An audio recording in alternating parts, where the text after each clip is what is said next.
3। देवव्रत अपने महल में लौट आए, पर उनका मन पिता के प्रासाद में ही रह गया। पिता क्या सचमुच इस बात से भयभीत हैं कि उनका एक ही पुत्र है और वो किसी दिन युद्ध में वीरगति पा जाएगा? जिनके 2 पुत्र होते हैं, क्या उन्हें यह चिंता नहीं सताती? 2 पुत्र भी युद्ध में वीरगति पा सकते हैं। 2 ही क्यों, युद्ध में तो सैकड़ों हजारों व्यक्ति वीरगति पा सकते हैं। किसी राजा के 100 पुत्र भी होंगे तो युद्ध में सारे के सारे मारे जाएंगे, वंश का वंश ही नष्ट हो जाएगा। युद्ध ही क्यों, बिना युद्ध के भी सगर के पुत्र कपिल मुनि के एक शाप से ही भस्म हो गए थे। पुत्रों की संख्या कितनी हो कि व्यक्ति निश्चिंत हो सके कि उसका वंश नष्ट नहीं होगा। देवव्रत मन ही मन हंस पड़े। पुत्रों की संख्या का क्या है, स्वयं चक्रवर्ती शांतनु के 8 पुत्रों ने जन्म लिया था, क्या हुआ उनका? पर व्यक्ति अपनी वंश परंपरा को बनाए ही क्यों रखना चाहता है? जब देवव्रत इस संसार में नहीं रहेंगे तो इससे उन्हें क्या अंतर पड़ेगा कि संसार में कोई ऐसा व्यक्ति है या नहीं जो स्वयं को उनका वंशज मानता है? क्या मनुष्य का दायित्व मात्र अपना शरीर रहने तक नहीं है? ये धन संपत्ति सुख भोग सारा कुछ शरीर के लिए ही तो है। जब शरीर ही नहीं रहेगा, देवव्रत को लगा वे अपने मस्तिष्क में सदा घुमड़ने वाले प्रश्नों के चक्रव्यूह में फंसते जा रहे हैं। ऐसे प्रश्न सदा ही उनके मस्तिष्क में उमड़ते घुमड़ते रहते हैं। व्यक्ति का जीवन क्या है? व्यक्ति जीवित क्यों रहना चाहता है? क्यों डरता है वो मृत्यु से? युद्धरत जातियों को सैनिकों की आवश्यकता होती है। कदाचित इसलिए आर्यों ने इस प्रकार के सिद्धांत बनाए थे कि पुत्र न होने पर व्यक्ति की सद्गति नहीं होगी। किंतु ये तो युद्धरत समाज का ही चिंतन हो सकता है। पुत्र के रूप में मनुष्य अपने जीवन का विकास करता है। वृद्धावस्था में जब वो दुर्बल और असहाय हो जाता है तो वो देखता है कि युवा पुत्र उसकी सेवा कर रहे हैं, उसकी रक्षा कर रहे हैं, उसकी संपत्ति की रक्षा कर रहे हैं, और यदि वो निर्धन है तो उसका भरण पोषण कर रहे हैं। तो अपनी सुख सुविधा के लिए ही तो पुत्र चाहता है वो। यदि उसके कुटुंब या समाज के लोग वृद्धावस्था में भी उसकी देखभाल की सभ्यक व्यवस्था कर दें तो भी वो अपने वंश को अक्षुण्ण बनाए रखने के लिए इतना ही प्रयत्नशील होगा क्या? देवव्रत के मन में कई तर्क और अनेक उदाहरण सिर उठा रहे थे। स्वयं देवव्रत की माता ने एक एक कर अपने 7 पुत्रों को गंगा को समर्पित किया था। उन्होंने तो वंश की वृद्धि की चिंता नहीं की थी। देवव्रत स्वयं अपने मन को टटोलते हैं तो उन्हें अपने वंश के लिए कोई व्यग्रता दिखाई नहीं पड़ती। सन्यासियों को अपने वंश को अमर बनाने की चिंता नहीं होती, राजाओं को होती है। संसार से विदा लेते हुए अपना राजपाट छोड़कर जाने का दुख सह नहीं होता राजाओं को। स्वयं तो काल से लड़ नहीं सकते, तो ये मार्ग ढूंढा है उन्होंने। इतना संतोष तो रहे कि धन संपत्ति अपने पुत्र के हाथों में छोड़कर आए हैं। शायद इसीलिए देवव्रत को अपने वंश की चिंता नहीं है, शांतनु को है। तो क्या शांतनु राजा हैं और देवव्रत सन्यासी? देवव्रत का मन हुआ कि जोर से हंस पड़े, पर सहसा ही देवव्रत का मन दूसरी ओर चल निकला। देवव्रत और शांतनु के वंश में तो न कोई भेद है न विरोध। देवव्रत की वंश परंपरा भी तो चक्रवर्ती शांतनु की ही वंश परंपरा है। तो फिर वंश की रक्षा के लिए ही पिता देवव्रत का विवाह करने की सोच रहे हैं क्या? देवव्रत विचित्र मनस्थिति में पड़ गए थे। अपने विवाह के नाम से ही उनके सामने एक विराट प्रश्न चिन्ह आ खड़ा होता था। पिता ने ठीक कहा था कि जब मां उन्हें छोड़कर चली गई थी तो उन्होंने दूसरा विवाह नहीं किया था। पर दूसरा विवाह क्यों नहीं किया था? इसलिए कि वे अपनी स्थिति से संतुष्ट थे, या शायद मां के साथ संबंधों के कारण ही, अपनी पत्नी के प्रति आसक्ति के कारण, या अपनी पत्नी के प्रति वितृष्णा के कारण? उनके पिता ने मां को गंगा तट पर देखा था और तत्काल मुग्ध हो उठे थे। उनके विषय में पिता ने कोई खोज, कोई पूछ पड़ताल नहीं की थी। वो कौन थी, किसकी बेटी थी, कहां रहती थी, उसके संबंधी और अभिभावक कौन थे, कहां थे, उसके साथ विवाह के लिए किसकी अनुमति की आवश्यकता थी? पिता ने कुछ नहीं पूछा था, कुछ नहीं जानना चाहता। रक्त की शुद्धता के लिए दृढ़ आग्रही आर्यों के इस सम्राट ने मां के कुलगोत्र को जानने का तनिक भी तो प्रयत्न नहीं किया था। आर्य लोग नारी को स्वतंत्र नहीं मानते। मनु कहते हैं कि नारी अपने पिता, पति अथवा पुत्र के अधीन होती है, किंतु सम्राट शांतनु ने तो कभी जानना नहीं चाहा कि वे किसके अधीन थीं। मां के सौंदर्य को देखकर पिता इतने अभिभूत हो गए थे कि उन्होंने उनसे तत्काल विवाह कर लिया था। पर यह दैहिक आकर्षण गृहस्थी का आधार नहीं बन सका। देवव्रत के मन को यह प्रश्न निरंतर परशु की धार के समान काटता रहता है। क्या मात्र दैहिक आकर्षण गृहस्थी का आधार बन सकता है? पर उन्हें कोई स्पष्ट उत्तर नहीं मिलता। प्रत्येक स्त्री पुरुष एक दूसरे की ओर देह के सौंदर्य को देखकर ही आकृष्ट होते हैं। पिता भी हुए थे, पर कहां चली गई गृहस्थी? क्या साथ रहना और संतानें उत्पन्न करना गृहस्थी है? शारीरिक आकर्षण में एक दूसरे के साथ बंधे रहना और चाह कर भी संबंध विच्छेद न कर पाना तो यातना है। देवव्रत को सदा लगता है कि ये शारीरिक सौंदर्य तो फंदा है, बहेलिये का जाल। भोला पक्षी दाना चुगने के लिए आता है और जाल का पता उसे तब लगता है जब वो उड़ने में असमर्थ हो चुका होता है। दुख का आवरण कितना मोहक बनाया है प्रकृति ने। पिता को देखते ही देवव्रत के मन में बार बार एक ऐसे ही पक्षी का चित्र उभरता है जिसके पंजे जाल की फांस में बंध चुके हैं, पंखों का लासा लग चुका है। वो पंख फड़फड़ा कर रह जाता है पर उड़ नहीं पाता। आत्मा मुक्त होने को फड़फड़ा रही है।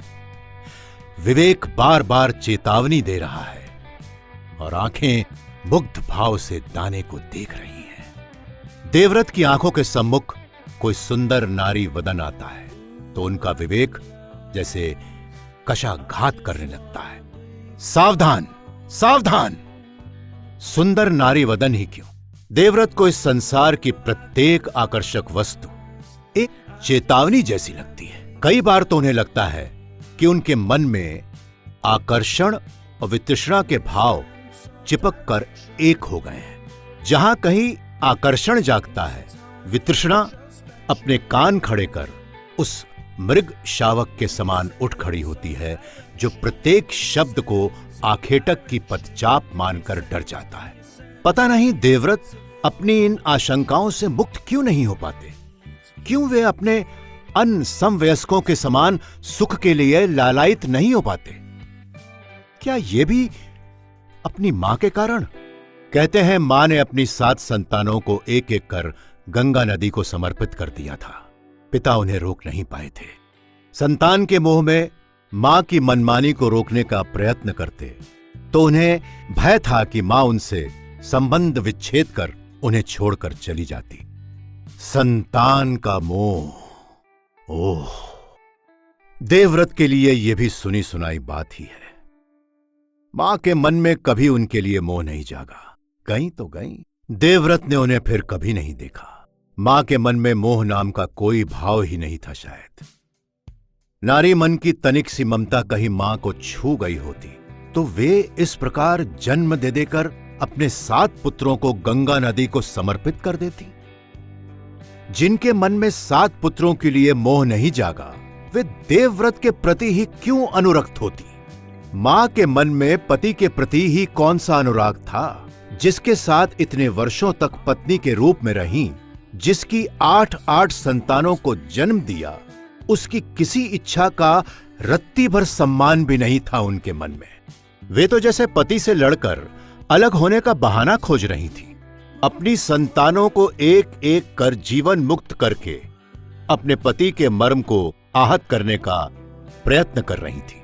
जाने कैसी नारी थी वो, जाने किस बाध्यता में उसने चक्रवर्ती शांतनु से विवाह किया था, जाने किस मजबूरी में 8-8 संतानों को जन्म दिया था। और पिता के साथ रहते हुए भी आज तक देवव्रत ने पिता के व्यवहार में अपने प्रति मोह का कभी कोई प्रमाण नहीं पाया। यदि सचमुच वे अपने एकमात्र पुत्र के सुरक्षित जीवन के लिए इतने ही आशंकित थे तो उन्हें नवप्रसूत कुकुट्टी के समान अपने बच्चों पर पंखों को फैलाए, गर्दन अकड़ाए, कुट-कुट करते हुए, सशंक दृष्टि से इधर उधर देखते हुए पुत्र की रक्षा करनी चाहिए थी, और वे हैं कि उन्हें कभी पुत्र का ध्यान ही नहीं रहा। हाँ, देवव्रत को बताया गया है कि उनके जन्म के पश्चात जब मां ने उन्हें भी गंगा नदी को सौंपना चाहा, तो पिता ने मां की बांह थाम ली थी। मां ने चुपचाप देवव्रत को पिता की गोद में डाल दिया और स्वयं घर छोड़कर चली गईं। इस प्रसंग को लेकर देवव्रत के मन में बहुत बार उहापोह होता है, तो उन्हें लगता है कि शायद मां ने इस घर को कभी अपना घर नहीं माना, तभी तो इस प्रकार छोड़कर जा सकी, नहीं तो अपना घर ऐसे छोड़कर जाता है क्या। देवव्रत सोचते हैं तो अपने माता पिता दोनों को ही अद्भुत पाते हैं। पिता नारी सौंदर्य के मोह में बंधे अपनी संतानों को मृत्यु की गोद में जाते देखते रहे, कुछ नहीं बोले। उनके लिए जीवन का एकमात्र सत्य नारी देह का आकर्षण ही है क्या। देवव्रत जानते हैं कि कुछ जीव ऐसे होते हैं जिनके नर अपनी संतानों की हत्या कर देते हैं, पर तब उनकी मादा उन नरों से अपनी संतान की रक्षा के लिए संघर्ष करती है। मादाओं में केवल सर्पिणी ही अपनी संतानों को खा जाती है, पर मां सर्पिणी नहीं थी। कैसी होगी देवव्रत की मां। कहते हैं कि मां में देव जाति का सौंदर्य अपूर्व रूप में विद्यमान था, अलौकिक सौंदर्य। तभी तो पिता अपने मोह और विवेक का संतुलन बनाए नहीं रख सके। लोगों का तो कहना है कि वे स्वयं शरीर धारिणी गंगा थी, जो वस्तुओं को शाप मुक्त करने आई थी। शायद ऐसा ही हो। यदि मां ने अपनी पहली संतान को गंगा में डुबोकर अपने भी प्राण दे दिए होते, तो सारी किंवदंतियों के बावजूद देवव्रत यही मानते कि उनकी मां पिता के साथ रहकर प्रसन्न नहीं थी। इसीलिए शायद वे नहीं चाहती थीं कि उनकी संतान सम्राट शांतनु के महल में पले। किंतु वे तो अपनी संतानों को जल समाधि भी देती रहीं और चक्रवर्ती के साथ पत्नीवत रहती भी रहीं। शायद किंवदंतियों में ही कोई सच्चाई हो कि वे स्वयं देवी गंगा थीं और किसी शापवश या किसी कर्तव्यवश भूलोक पर आई थीं। नहीं तो मानवीय कृतियों को जीतना सहज है क्या। मानव जात की आज तक की सारी साधना क्या है? मानवीय सीमाओं का अतिक्रमण ही तो। आज तक न काम को जीत पाई मानव जाति और न वात्सल्य को, पर मां वात्सल्य की इतनी घोर उपेक्षा। किंतु देवव्रत साधारण मनुष्य हैं। वे देवलोक के विषय में कुछ नहीं जानते। अतीन्द्रिय संसार से उनका कोई परिचय नहीं। जन्मांतरवाद का प्रत्यक्ष अनुभव उनको नहीं है। वे तो इस भौतिक समाज और मानवीय ज्ञान एवं तर्क की परिधि के भीतर सोचते हैं, और जब वे सोचते हैं तो उनका मन कभी विषाद से फटने लगता है, कभी आश्चर्य से। ये ठीक है कि माता पिता ही संतान को जन्म देते हैं, पर संतान क्या ऐसी व्यक्तिगत संपत्ति है जिसे वो लोग जब चाहे नष्ट कर दें? क्या मां को यह अधिकार था कि वे अपनी संतानों को इस प्रकार जीवन मुक्त कर देती? ये जीवन किसकी संपत्ति है? कौन इसे उत्पन्न करता है और किसे इसको नष्ट करने का अधिकार है? क्या संतति का जन्म प्रकृति का विधान नहीं है? क्या स्त्री पुरुष उस विधान के उपकरण मात्र नहीं है? प्रकृति स्त्री पुरुष के माध्यम से अपनी सृष्टि को आगे चलाती है, तो जीवन किसी स्त्री अथवा पुरुष की संपत्ति कैसे है? संतान अपनी ही सही, पर क्या माता पिता को इतना अधिकार दिया जा सकता है कि वे उसे जीवन मुक्त कर दें? और सामाजिक विधान क्या है? समाज चुपचाप कैसे देखता रहा कि चक्रवर्ती शांतनु के पुत्र एक एक कर जीवन मुक्त किए जा रहे हैं? और शासन तंत्र, शासन का विधान, क्या ये कृत्य निरीह हत्या परिधि में नहीं आता? पर जब स्वयं चक्रवर्ती ही चुप रहे जिनकी संतानें थी, तो कोई और कैसे बोलता? सम्राट के अतिरिक्त शासन तंत्र है ही कहां? पिता और सम्राट दोनों ही चुप थे। कैसा दाम्पत्य जीवन रहा होगा उनके माता पिता का। पिता अपनी संतान को जीवन मुक्त करने वाली के रूप के मोहजाल में फंसे मानसिक दास के समान या किसी वनस्पति के समान अपने हृदय को वाणी दिए बिना उस स्त्री के साथ रहने का कष्ट और सुख दुख भोगते रहे। नारी सुख।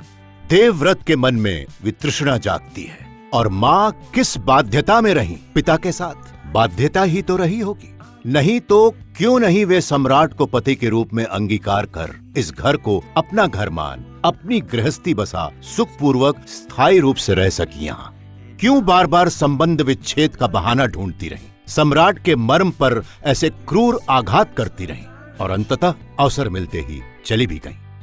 पिता जितने ही दुर्बल दिखाई देते हैं, मां उतनी ही दृढ़, कठोर, अटल। एक ही तथ्य के कितने भिन्न और विरोधी रूप हो सकते हैं। देवव्रत मुस्कुराए। दिव्य आकार दिया जाए तो यही घटना उनकी मां को कितना गौरव प्रदान करती है।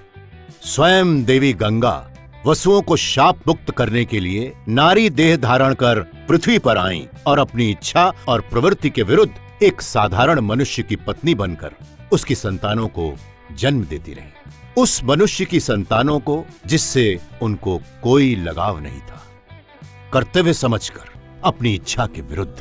पर यदि वे स्वयं देवी गंगा ही थीं, तो अपने दिव्य शरीर के साथ तो मानव की पत्नी बन उसकी संतानों को जन्म देने नहीं आई होंगी। मानवी के रूप में कहीं तो जन्म लिया होगा, पर कहां? उनके माता पिता का किसी को पता नहीं।